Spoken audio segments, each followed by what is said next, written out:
Big boss season 8 ఈ షోకి 14 మంది కంటెస్టెంట్స్ ఎంట్రీ ఇచ్చారు. అందులో యూట్యూబర్ నాగమణి కంట ఒకరు. సీరియల్ బ్యాక్గ్రౌండ్ తో బిగ్ బాస్ లోకి ఎంట్రీ ఇచ్చిన నాగమణి ఛాన్స్ వస్తే చాలు తన లైఫ్ లో ఉన్న ఎమోషనల్ డ్యామేజ్ మొత్తం చెప్పుకుంటూ వస్తూ ఉన్నాడు మణికంఠ. ఆయనకు 2 ఏళ్ల వయసున్నప్పుడే తండ్రి పోయారని, ఆ తర్వాత తల్లికి మరో పెళ్లి జరిగినట్టు, కొన్నాళ్ళకి తల్లి కూడా క్యాన్సర్ తో పోయారని, తల్లి చనిపోయాక ఇంట్లో నుంచి బయటికి వచ్చేసా అంటూ చెప్పుకుంటూ ఎమోషనల్ అయ్యారు మణికంఠ. ఆ తర్వాత ఫారెన్ వెళ్ళడం, పెళ్లి చేసుకోవడం, తర్వాత ఒక పాప కూడా పుట్టింది.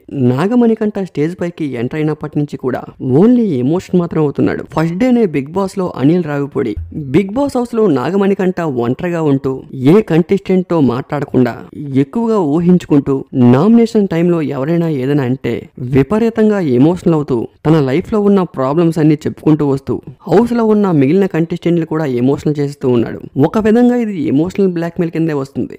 ఎందుకంటే ప్రతి ఒక్కరి లైఫ్ లో బ్యాడ్ స్పేస్ అనేది కామన్. కష్టాలు లేకుండా ఏ మనిషి కూడా లైఫ్ లీడ్ చేయలేరు. ఆ కష్టాల్ని మనం రిసీవ్ చేసుకునే విధానం బట్టే మన లైఫ్ ఫ్యూచర్ ఎలా ఉంటుంది అనేది ఆధారపడుతూ ఉంటుంది. ప్రపంచంలో ఎవరికి లేవు కష్టాలు?